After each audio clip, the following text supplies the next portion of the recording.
The New England Patriots head into a 3-day rookie minicamp, and there's a lot of great things to talk about, and some things a lot of people are worrying about, but I don't think we need to worry about it. So let's talk about it. My name is Aaron on the daily Patriots content. Don't miss out. Take 2 seconds, hit that subscribe button as well. Hit the like button. That helps me out a ton, and comment below. Let's jump right into it, ladies and gentlemen. First, in the rookie mini camp, a lot of people talking about TreVeyon Henderson not showing up, not taking part in the rookie mini camp. He is one of a handful of players that have not signed their rookie contracts. The other two being Will Campbell as well as Craig Woodson out of Cal, but they were present at the rookie minicamp and obviously participating, not pulling a Matthew Judon and standing off to the side, being an absolute nuisance. There we go. Nuisance. Boom. There we go. Anyways, I think a lot of people are worrying about this. They're not 100% sure why TreVeyon Henderson was not there. It is unclear at the moment. It could be the fact that he hasn't signed anything. Who knows? There could have been something else.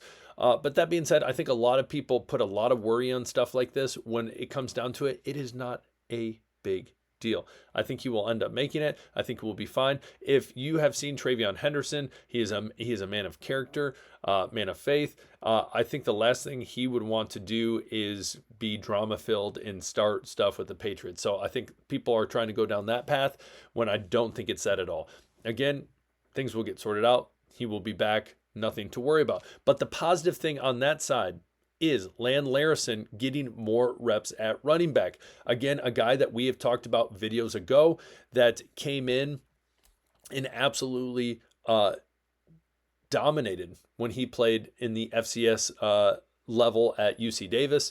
And so he's the type of guy that a lot of people think can come in and be that special teams type player and really help out this franchise from that standpoint, and then be just a great fit when it comes to Josh McDaniels' offense. So we will see. But again, if you want to look at it glass half full, yes, TreVeyon Henderson's not there. Again, I don't think we need to speculate and get frustrated. But on the flip side, Land Larison able to get more snaps for the running back position. Now, as we look down the list, again, Will Campbell was present as well as Craig Woodson. So good, even though they haven't signed their contract.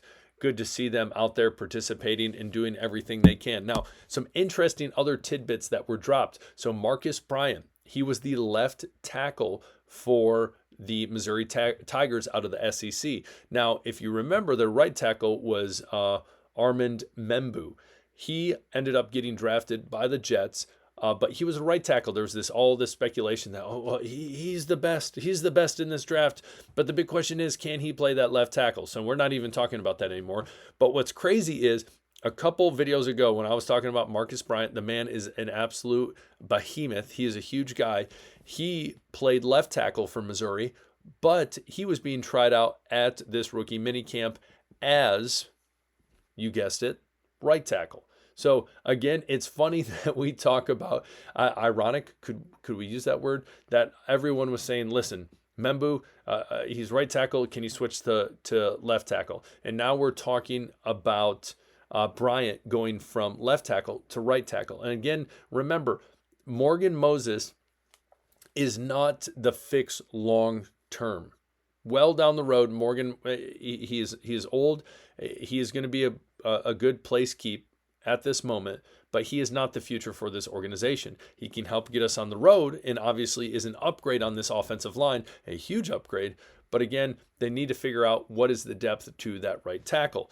And so that was one big thing they talked about, was him playing right tackle. And I think that can be big, and especially being a steal in one of the later rounds. That would be awesome if he could pan out. Now, I still have hope for Caden Wallace at tackle, but we will see what happens to him. Staying with the offensive line, you look at someone like Jared Wilson. We talked about Jared Wilson the other day. Now, he was taking a lot of snaps at center today, but the big thing they also talked about is they want him to be able to work at any of those three interior positions. Obviously, center is what he's more comfortable with, but they talked about, Elliot Wolf talked about, they don't want to throw too much at him as well. Mike Vrabel talked about it. They don't want to throw too much at him to make things too complex, but they want to be able to fit him at some point into that left guard or right guard position so he can be an incredibly versatile interior lineman. Again, the Patriots are playing smart, did a great job drafting, and hopefully that will show in the this year and coming years. But when it comes to the offensive line, they want, again, a Swiss Army knife that's able to do, listen, this guard goes out, boom. Jared Wilson, absolute dog, best center in this draft. He can do it. So I think that that's a wise decision, not only to say, we know you can play center, but let's try you out at these positions as well. Again, a reason Ben Brown, in my opinion, was a great pickup this past offseason. One of the few great things, not offseason, my fault, during the season, that Elliott Wolf did was because he could play center and he can play guard. So again, if you are one of those interior linemen, you go on LinkedIn, you can say, listen, I can do multiple things. It looks a lot better for your brand and is going to help you get on a team. So again, really good for Jared Wilson. Now, a guy we talked about, CJ Dupree, a guy from Alabama, in person, a lot of reporters said a lot bigger than we thought he was going to be, which was great. And at the end of practice, he was getting some routes, and that's going to be his biggest thing. Again, he is very raw when it comes to receiving. His stats at Alabama, nothing to write home about, nothing crazy sexy. Even at Maryland was all right, but it's nothing that's going to pop out. He's more of the traditional tight end, blocking tight end. But again, I think that this organization saw the potential in him, can develop him into a tight end that can go out, catch some passes, obviously, do what he needs to do in this Josh McDaniels offense. And he is a player that I think, and I talked about before, I can see making this 53-man roster. It would not be a surprise to me. Again, I would buy, if you're a stock buying person, I would buy stock in CJ Dupree as opposed to Jaheim Bell. Jaheim Bell was a guy I was in love with last year, but I think he's on a downward trend compared to CJ Dupree. So again, good news hearing that he's getting there, getting that work done as well. Then we talk about Brock Lamp. I love Lamp. Comment below, name that movie if you can. But Brock Lamp not only playing fullback, but getting some reps at tight end. That's not a surprise. A lot of times when you have a fullback, they can play that Y position, they play the H-back position, whatever it might be. And so being able to show that versatility is crucial for Lamp and this offense. Again, I go back and forth on, yes, they have this offense with Josh McDaniels. He loves the fullback. And so it would be, a lot of people would say, yeah, Lamp seems like he's a shoo-in.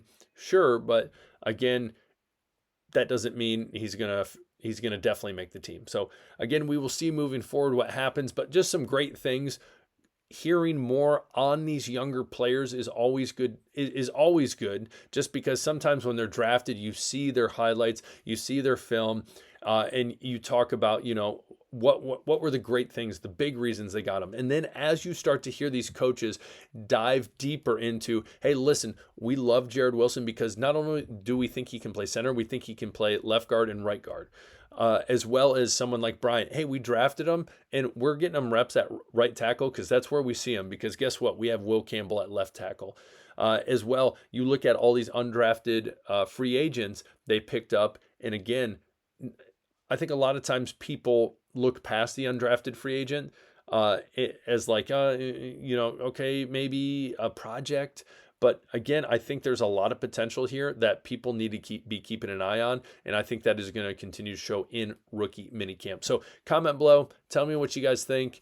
Again, sorry this video is out late. I had a track meet I was coaching. So we will talk later. Hit that subscribe button on the way out. Peace.